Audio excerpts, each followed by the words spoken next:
ጤና ይስጥልኝ መልካም ሞላኔን ከፍሪ ፕሬስ ቻናል የሚያዝያ 15 2018 ዓ.ም አጫጭር መረጃዎችን ላካፍላችሁ መጥቻለሁ። እንድትከታተሉን በአክብሮት ጋብዛለሁ። ወደ ቀዳሚው መረጃ አልፋለሁ። የአማራ ፋኖ ብሔራዊ ንቅናቄ ሚኒሊክ ዕዝ 104ኛ ኮር 23ኛ ክፍለ ጦር ባደረገው ተጋድሎ ከፍተኛ ድል መቀዳጀቱን የህዝብ ግንኙነቱ አስታወቀ። የመከላከያ ሰራዊት ከፍተኛ አመራሮችን ጨምሮ ከ100 በላይ ኃይሉ የህይወትና የአካል ጉዳት ደርሶባቸዋል። የአፋብን ሚኒሊክ ዕዝ 104ኛ ኮር 23ኛ ክፍለ ጦርን በአምስት አቅጣጫ ከቦ ለማጥቃት የተንቀሳቀሰው የብልጽግና ኃይል በጄኔራል ዘውዱ እየተመራ ነበር። በአምስት አቅጣጫ ማለትም በአጅባር በኩል በበርበር በተንታ ከዚሃ የተንቀሳቀሰው የብልጽግና ኃይል አስተላለፉን ቀድሞ የተረዱት የ23ኛ ክፍለ ጦር የሻለቃ አመራሮችን ጨምሮ በርካታ የፋኖ አመራሮች ባደረጉት ተጋድሎ ውጊያውን በድል ማጠናቀቅ ችለዋል። በጄኔራል ዘውዱ እየተመራ የተንቀሳቀሰው የመከላከያ ኃይልም መመታቱ ታውቋል። ክፍለ ጦሩን በልብ በሙሉነት በየአቅጣጫው ለመክበብ ያሰፈሰፈው የብልጽግና ወንበር ጠባቂ ሰራዊት በተለመደው የስቦ ማስገባት መመታቱን የህዝብ ግንኙነት መምሪያው አስታውቋል። በውጊያው የመከላከያ ኃይል በከባድ መሳሪያ የንጹሃን ቤት መምታቱን ታውቋል። በዚህም 3 የአማራ ቤት መንደዱ ተሰምቷል። በአጠቃላይ በአውደ ውጊያው 3 ብሬና በርካታ ተተኳሽ መማረኩ የተነገረ ሲሆን ውጊያውን ሲመሩ የነበሩ የመከላከያ ሰራዊት ከፍተኛ አመራሮች መሞታቸው ታውቋል። በሌላ መረጃ አፋብን ሚኒሊክ ዕዝ 105ኛ ኮር ስር የሚገኘው 71ኛ ክፍለ ጦር ለወራት ያሰለጠናቸውን 4ኛ ዞር ምልምል ልዩ ኮማንዶዎችን በታላቅ ድምቀት አስመርቋል። በምረቃ ስነ ስርዓቱ ላይ የሀገር ሽማግሌዎች፣ የሃይማኖት አባቶችን ጨምሮ የኮርና ክፍለ ጦር እንዲሁም የሬጅመንት አመራሮች ጥሪ የተደረገላቸው እንግዶች ተገኝተዋል።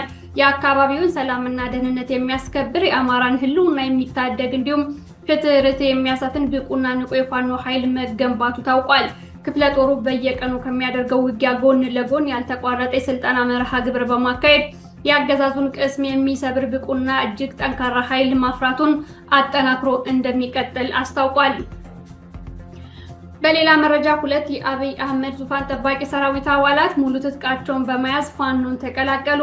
ሚያዝያ 14 ቀን 2018 ዓ.ም የሰሜን ምስራቅ ዕዝ 46ኛ ክፍለ ጦር 1ኛ ሬጅመንት በተለያዩ ኃላፊነት ሲሰሩ የነበሩ 2 የመከላከያ ሰራዊት አባላት የአገዛዙን የጥፋት መንገድ በመቃወም ሙሉ ትጥቃቸውን ይዘው የሚኒሊክ ዕዝ 101ኛ ኮር 15ኛ ክፍለ ጦርን ተቀላቅለዋል።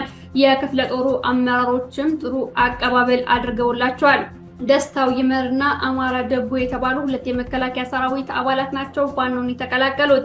2 የመከላከያ ሰራዊት አባላት በሰሜን ወሎ ዞን ራያ ቆቦ ጮቢ በር ተመድበው የነበረ ሲሆን ከዚያ ተነስተው በራያ ቆቦ 041 ቀበሌ አማያ በመግባት ለሚኒሊክ ዕዝ እጃቸውን ሰጥተዋል። አባላቱ በሰጡት ቃል ወታደር የህዝብ ዘብ መሆን ሲገባው በተቃራኒው ህዝብን በመድፍ የሚደበድብና የሚያሰቃይ ሆኗል በማለት ከአገዛዙ የተለዩበትን ምክንያት ገልጸዋል። በሌላ በኩል የሚኒሊክ ዕዝ ጀግኖች በሸዋይ በጨፌ መንደር እንዲሁም በአምደ አምባ አቅጣጫ ጥቃት ለመክፈት የመጣውን የአገዛዙ ኃይል መተው መመለሳቸው ታውቋል።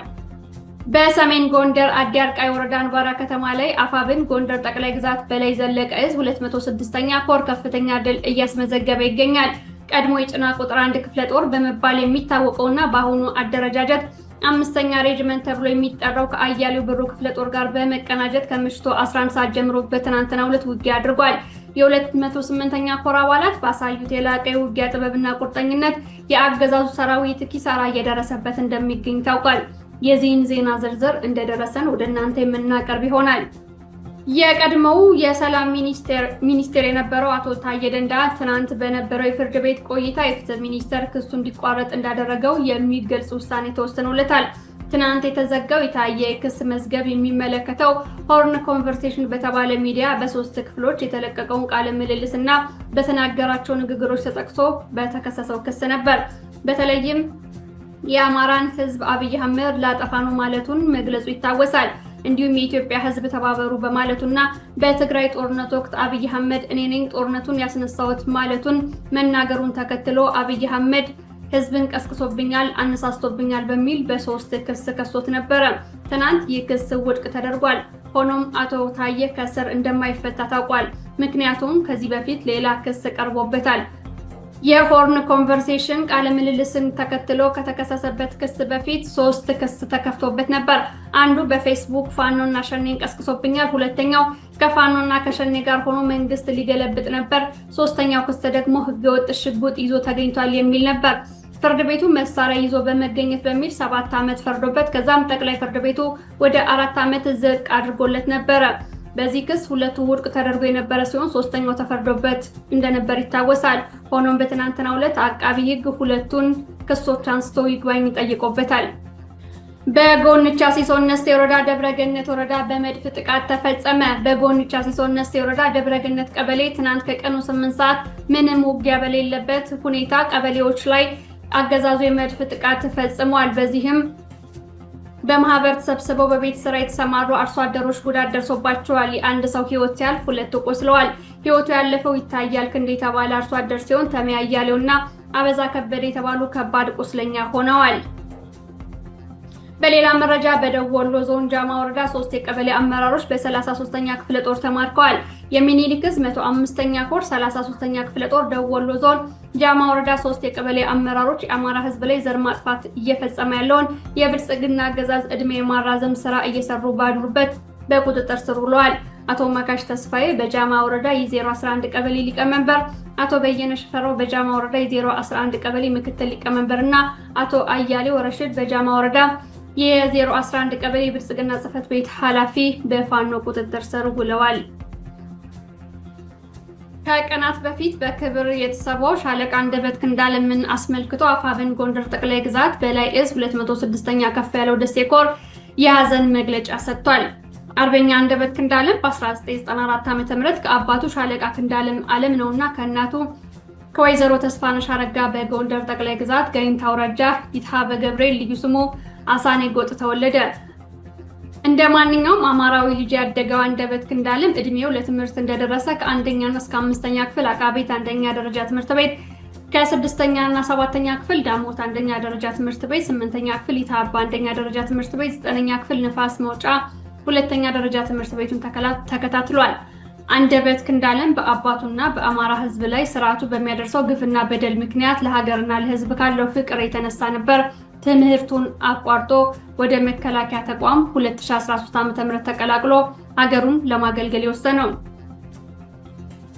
ነገር ግን እንዳሰበው ያልሆነለት አንደበት ክንዳለም አገዛዙ በአማራ ህዝብ ላይ እየሰራ ባለው ግፍ ተማሮ ለአማራነት መደራጀትን መርጦ ወደ ተወለደበት ጋይንት ተመልሶ ከአባቱ ጎን ሌላኛውን የትግል ጉዞ ጀመረ። ከልጅነቱ ጀምሮ ትግልን አብሮት አድጓል። የልጅ አዋቂ ነው። ለእውነት የታገለ ለእውነት የተሰዋ ሌቦችን አብዝቶ ይጠየፋል። በጦሩ ተወዳጅ፣ ለማህበረሰቡ አዛኝና የአባቱ ምትክ ነው ሲሉ የሚሳሱለት ሲበዛ ልበደንዳና ተዋጊ ነበር አንደበት ክንዳለም። ከልጅነቱ የአባቱን ፈለግ ተከትሎ አማራነትን ለማጥፋት መሃሉን ዳር ያደረገው የአብይ አህመድ ጨካኝና ዘረኛ ስርዓትን ያለምንም የእድሜ የጾታና የሃይማኖት ልዩነት በአማራነታቸው ብቻ ሲጨፈጨፍ ለተመለከተው አንደበት ክንዳለም የእግር እሳት ሆኖበታል። አባቱ ክንዳለም ዓለም ነው በጄኔራል አሳምነው ጽጌ መሪነትና አስተባባሪነት አማራን ለማስከበር ከነሻለቃ አስቻለው ደሴ፣ ከነሻለቃ ጥጋብ ተፈራ፣ ከነሻለቃ የሸዋስ አሰፋ፣ ከነሜጀር ጄኔራል ከፍ ያለው ደሴና ሌሎችም የአማራ ውድ ልጆች ጋር በመሆን በአጣየ፣ ከሚሴ፣ መተከል ዘምቷል፣ ተዋግቷል፣ አዋግቷል። በዚህም የአማራን ሞት መቀነስ የቻለ የህዝብ ባለውለታ ነበር። የአማራ ህዝብ ልጅ የሆኑትን ሁሉ ማሳደድን የፖለቲካ ግቡ ያደረገው ብአዴንም አርበኛ ክንዳለ ዓለም ነውን ወደ ጋይንት እስር ቤት እንዲገባ ያደረገው። ጀግና የማይጠፋበት የጋይንት ምድር በነ ሜጀር ጄኔራል ከፍ ያለው ደሴና በራሱ ልጅ አንደበት ክንዳለም ድንቅ ዘመቻ ከእስር ቤት እንዲወጣ አደረገው። ወደ ጠነሰሰውም የትግል ሜዳ እንዲመለስ አደረጉት። ሻለቃ ክንዳለም ዓለም ነው ከሌሎች ወንድሞቹ ጋር በመሆን ህወሓት ከአማራ ጋር የማወራረደው ሂሳብ አለኝ ብሎ በአማራ ህዝብ ላይ በከፈተው ጦርነት እብናት፣ ዳውንት፣ ወገልጤና፣ ጋሸና፣ በርገሌ፣ ቅራሪ ወንዝ ከወንድሞቹ ከነዘማች ሞላ፣ ከነ ሜጀር ጄኔራል ከፍ ያለው ደሴ፣ ከነ ጄኔራል ዋንታ ባተ፣ ከነ ራስ አርበኛ ደረጀ በላይና በርካታ የአማራ ህዝብ ውድ ልጆች ጋር ተሰልፎ የተዋጋ ያዋጋ ጀግና ነበር። በህወሓት ውጊያ ሰዓት ሻለቃ ክንዳለም ዓለም ነው በውድ ወንድሙና የትግል አጋሩ ስም የሰየማትን አስቻለው ደሴ ሻለቃ በመመስረት አያሌ ጀብዱ ሰርቷል። ሻለቃ ክንዳለም ዓለም ነው ከህወሓት ውጊያ መልስ ሻለቃውን ወደ ብርጌድ በማሳደግ ሻለቃ አስቻለው ደሴ ብርጌድ ከሌላኛው የትግል ጓዱ የአፍሪካ ህብረቱ ሰላም አስከባሪ ኮከብ የወታደራዊ ሳይንስ ሊቁ ኮሎኔል ታደሰ ሸቴ ጋር በመሆን ጠንካራ መዋቅር ሲፈጥር አንደበት አብሮት መስራት ችሎ ነበር።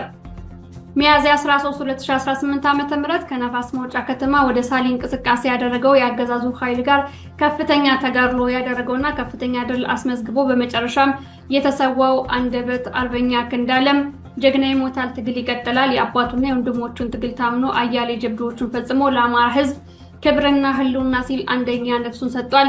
እኛም ራዩንና ዓላማውን እናሳካለን ሲል ይህንን የሐዘን መግለጫ የሰጠው የአማራ ፋኖ ብሔራዊ ንቅናቄ ጎንደር ጠቅላይ ግዛት በላይ እዝ 206ኛ ከፍ ያለው ደሴ ኮር ነው።